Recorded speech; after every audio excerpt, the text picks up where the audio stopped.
Hello साथियों, भारतीय साक्ष्य अधिनियम 2023 में धारा 26 पढ़ रहे हैं। भारतीय साक्ष्य अधिनियम 1872 में यही धारा 32 में वर्णित थी। 26 का पॉइंट नंबर 1 है मृत्युकालिक कथन है, मृत्यु के कारण के बारे में कथन। हम इसके 11 भाग पढ़ चुके हैं, 12वां भाग हम पढ़ने जा रहे हैं, जिसमें हम बताएंगे कि प्रथम सूचना रिपोर्ट मृत्युकालिक कथन के रूप में और वधू जलना, और साथ ही साथ विवाहिता द्वारा आत्महत्या और मृत्युकालिक कथन, डॉक्टर का कथन। तो जिन साथियों ने अभी तक हमारा चैनल सब्सक्राइब नहीं किया है तो सबसे पहले हमारे चैनल को सब्सक्राइब कर लें और वीडियो को लास्ट तक जरूर देखें। प्रथम सूचना रिपोर्ट मृत्युकालिक कथन के रूप में एक घायल व्यक्ति ने थाने में प्रथम सूचना रिपोर्ट लिखाई और उसके बाद उसकी मृत्यु हो गई। उसकी रिपोर्ट को ही उसका मृत्युकालिक कथन माना गया। एक व्यक्ति जो 13 चोटें खाने के बाद 2 घंटे में मर गया था, उसका यह कथन है कि उस पर कृपाण से वार किए गए थे। सुसंगत और दोष सिद्धि को कायम रखने के लिए पर्याप्त माना गया, चाहे मेडिकल रिपोर्ट यह थी कि किसी अन्य कुंद हथियार की चोटें भी शरीर पर थी। मरने वाले की दशा से यह जाना जा सकता है कि वह कितनी बात करने की हालत में रहा होगा। इसी प्रकार जहां डॉक्टरी साक्ष्य में कहा गया था कि गोली लग जाने के बाद आधे घंटे तक बोल सकने की हालत में नहीं रह सकता, परंतु प्रत्यक्षदर्शी साक्षी यह कह रहे थे कि आधे घंटे तक वह होश में रहा और उससे बातें करता रहा। वहां न्यायालय ने ऐसे कथन को स्वीकार किया। तो साथियों, मृत्युकालिक कथन के रूप में अगर प्रथम सूचना रिपोर्ट लिखवाने के जस्ट बाद अगर व्यक्ति की मृत्यु हो गई है तो जो प्रथम सूचना रिपोर्ट उसके द्वारा लिखवाई गई है उसी को मृत्युकालिक कथन माना जाएगा। चारीपल्ली शंकर राव बनाम पब्लिक प्रोसिक्यूटर के बाद में मृत्युकालिक कथन पुलिस हेड कांस्टेबल मृत्युकालिक कथन पुलिस हेड कांस्टेबल द्वारा अभिलिखित किया गया था। मजिस्ट्रेट को अभिप्राय प्राप्त करने का प्रयास किया गया था, मजिस्ट्रेट उपलब्ध नहीं थे। इस परिस्थिति में पुलिस हेड कांस्टेबल द्वारा अभिलिखित कथन उचित माना गया। उच्चतम न्यायालय ने विचार व्यक्त किया कि विधि में ऐसा कोई नियम नहीं है कि मृत्युकालिक कथन मजिस्ट्रेट द्वारा ही अभिलिखित किया जाना चाहिए। ऐसे मृत्युकालिक कथन को क्या साक्ष्यिक मूल्य दिया जाना चाहिए, यह वाद की परिस्थितियों तथा वाद के तथ्यों पर निर्भर करता है। किंतु उच्चतम न्यायालय का यह भी संप्रेषण है कि पुलिस द्वारा लिखित मृत्युकालिक कथन केवल उसी आधार पर अमान्य नहीं किया जा सकता। विधि ऐसा कोई अपेक्षा नहीं करती कि मृत्युकालिक कथन अवश्य मजिस्ट्रेट से किया जाना चाहिए। इस आधार पर अमान्य नहीं किया जा सकता पुलिस के द्वारा लिखा गया मृत्युकालिक कथन कि वह मजिस्ट्रेट से नहीं लिखवाया गया। वधू का जलना, मृतक को 97% जलने की चोटें आईं। 3 मृत्युकालिक कथन अभिलिखित किए गए, एक अस्पताल के डॉक्टर द्वारा, दूसरा एक पुलिस कांस्टेबल द्वारा और तीसरा एक कार्यपालक मजिस्ट्रेट द्वारा। डॉक्टर द्वारा यह प्रमाणित करने के पश्चात कि वह बयान देने की स्थिति में थी। किसी मृत्युकालिक कथन में कोई दुर्बलता नहीं थी और बयान की संपुष्टि थी। डॉक्टरी साक्ष्य तथा अन्य प्राकृतिक साक्ष्य द्वारा की गई। मृतक की मां ने मुख्य परीक्षा में बयान दिया कि मृतक ने उसे बताया था कि उसके पति ने मिट्टी का तेल उसके शरीर पर डाल दिया और उसे आग लगा दिया। किंतु परीक्षा में मां द्वारा झूठा बयान दिया गया कि मृतका ने उसे बताया था कि उसने झूठा अपने पति को फंसा दिया है। इस भय के कारण यदि वह जीवित बच जाएगी तो उसे आत्महत्या का प्रयत्न करने के लिए दोषी ठहराया जाएगा। पुनः परीक्षा में मां से पूछे जाने पर कि क्यों उसने 2 बयान दिया तो वांछलपूर्ण प्रत्याख्यान किया और कोई स्पष्टीकरण देने से इनकार किया। अब निर्धारित क्या हुआ इसमें, परीक्षा में मृतक की मां द्वारा दिया गया कथन किसी वजन का हकदार नहीं है और ऐसे साक्ष्य के आधार पर सम्मानीय साक्षियों द्वारा सम्यक रूप से अभिलिखित किए गए मृत्युकालिक कथन को अस्वीकार नहीं किया जा सकता। ऐसी परिस्थितियों में यह तर्क कि चूंकि मृतक के 97% जली हुई चोटें थी इसलिए वह इतने मृत्युकालिक कथन नहीं कर सकता था, पोषण योग्य नहीं है। यह साथियों 97% जलने की चोटों के संबंध में जब मृत्युकालिक कथन 3 बार हुए उसमें ये चीजें बताई गई। क्या निर्धारित किया गया कि परीक्षा में मृतक की मां द्वारा दिया गया कथन किसी वजन का हकदार नहीं है और ऐसे साक्ष्य के आधार पर सम्मानीय साक्षियों द्वारा सम्यक रूप से अभिलिखित किए गए मृत्युकालिक कथन को अस्वीकार नहीं किया जा सकता। ऐसी परिस्थिति में यह तर्क कि चूंकि मृतक के 97% जली हुई चोटें थी इसलिए वह इतने मृत्युकालिक कथन नहीं कर सकता, पोषणीय योग्य नहीं है, सस्टेनेबल नहीं है, ऐसा न्यायालय ने कहा है। विवाहिता द्वारा आत्महत्या और मृत्युकालिक कथन, नंददयाला वेंकटरमन्ना बनाम स्टेट ऑफ एपी के मामले में अपने आप को फांसी लगाने के 2 दिन पूर्व मृतका ने अपनी मां से सताए जाने के बारे में बताया था, जो उसे दहेज की बार बार मांग के कारण झेलना पड़ रहा था। मृत्युकालिक कथन उन पत्रों के रूप में था जो उसके द्वारा मृत्यु के थोड़े दिन पूर्व लिखे गए थे और जो सताए जाने की बात करते थे। वे पत्र जिनका उसके ही हस्तलेख में होना सम्यक रूप से साबित हो गया था, उस घटना में पति को फंसाते थे। उसकी दोष सिद्धि को उच्चतम न्यायालय द्वारा मान्य ठहराया गया। मतलब एक नवविवाहिता है जिसने अपनी माँ को बताया कि उसको सताया जा रहा है और पत्र भी लिखे, वो सारे की सारी चीज़ें इस चीज़ को साबित कर रही थी कि वाकई में सताया जा रहा था।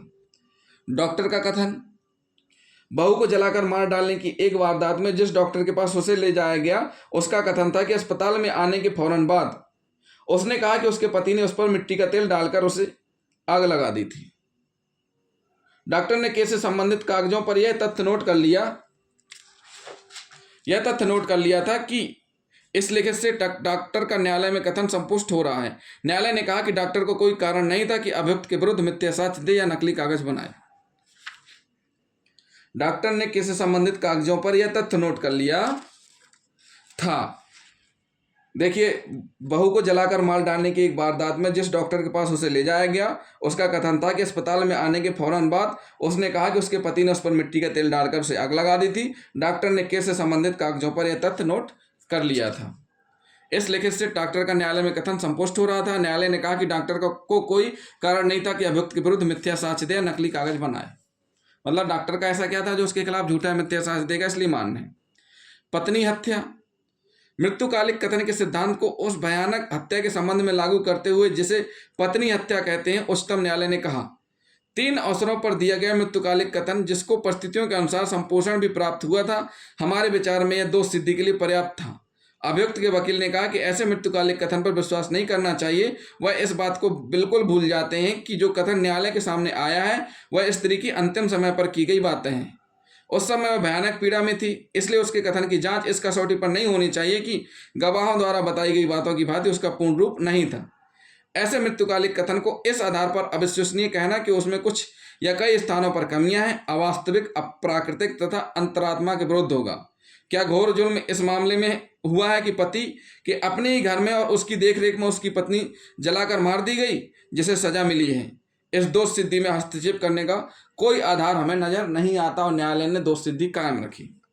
पत्नी को जला डालने के एक अन्य मामले में पत्नी ने मरते समय यह बात लिखाई कि उसके पति ने ही उसे आग लगाई और साथ साथ यह भी कहा कि वह यह भी चाहेगी कि उसके पति को किसी प्रकार की तकलीफ न पहुंचाई जाए।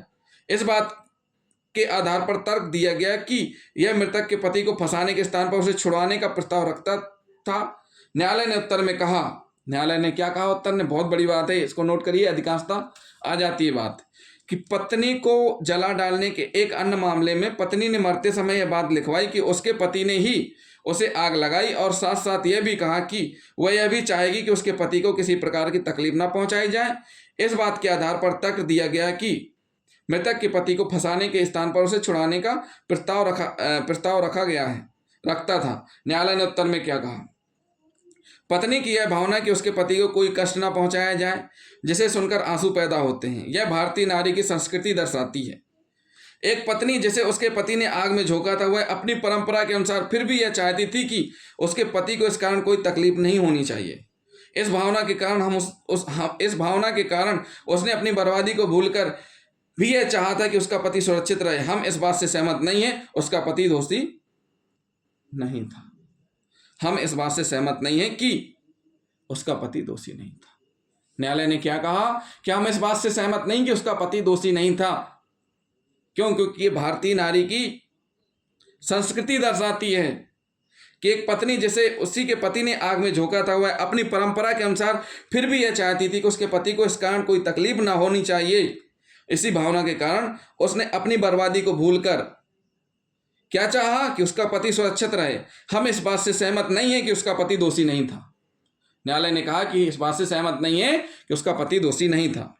जहां आहत स्त्री गवाह द्वारा पूछने पर बताया वे मार गए, न्यायालय ने कहा वे अव्यक्त स्त्रियां प्रायः अपने पतियों के लिए प्रयोग करती हैं।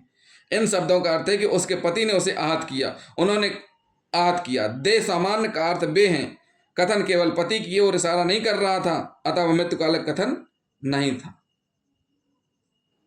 जहां आहत स्त्री गवाह द्वारा पूछने पर बताया वे मार गए, न्यायालय ने कहा वे अभिव्यक्त स्त्रियां प्रायः अपने पतियों के लिए प्रयोग करती हैं। इन शब्दों का अर्थ है कि उसके पति ने उसे आहत किया, उन्होंने आहत किया। दे का समान अर्थ बे है। कथन केवल पति की ओर ही इशारा नहीं कर रहा था, अतः वह मृत्युकालिक कथन नहीं था। उच्चतम न्यायालय के एक अन्य मामले में कथन के 43 मिनट बाद जख्मी व्यक्ति की मृत्यु हुई। डॉक्टर का बयान था कि वह उस समय पूरे होश में थी, इसलिए उसका कथन ग्राह्य किया गया। इस बात को कोई महत्व नहीं दिया गया कि जिसकी धड़कन बहुत कमजोर हो गई थी, ब्लड प्रेशर मिल नहीं रहा था, या कि वह सांस खींच खींच कर ले रही थी।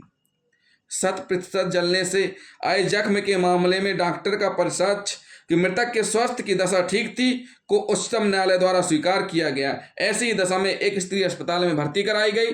दुर्दशा को देखते हुए डॉक्टर ने तत्काल ही पुलिस को बुलाया, परंतु पुलिस के आने में कुछ विलंब हुआ। इस बीच डॉक्टर ने उस स्त्री की बात बेड कार्ड पर नोट कर ली और उसे पीड़ा से बचाने हेतु मार्फिन का टीका लगा दिया, जिससे वह बेहोश हो गई और अपनी मृत्यु के समय तक वह बेहोश ही रही। बेड कार्ड पर लिखा हुआ कथन मृत्युकालिक कथन के रूप में ग्राह्य किया गया। क्या किया गया? मृत्युकालिक कथन के रूप में ग्राह्य किया गया। एक विवाहिता स्त्री की वैवाहिक गृह में अपना कथन करने के 3 या 4 माह बाद मृत्यु, जिसमें उसने अपने जान को खतरा बताया था, उसे उच्चतम न्यायालय द्वारा उसकी मृत्यु की परिस्थितियों को स्पष्टीकरण करने वाला कथन माना। मृत्यु का अब अगले भाग में हम बताएंगे आपको मृत्युकालिक कथन का सबूत, यह कैसे प्रमाणित किया जा सकता है। मौखिक मृत्युकालिक कथन, ये हम आपको भाग नंबर 13 में बताएंगे। तो जिन साथियों ने अभी तक हमारा चैनल सब्सक्राइब नहीं किया है तो हमारे चैनल को सब्सक्राइब कर लें और बेल आइकन बटन दबाना ना भूलें। थैंक यू दोस्तों।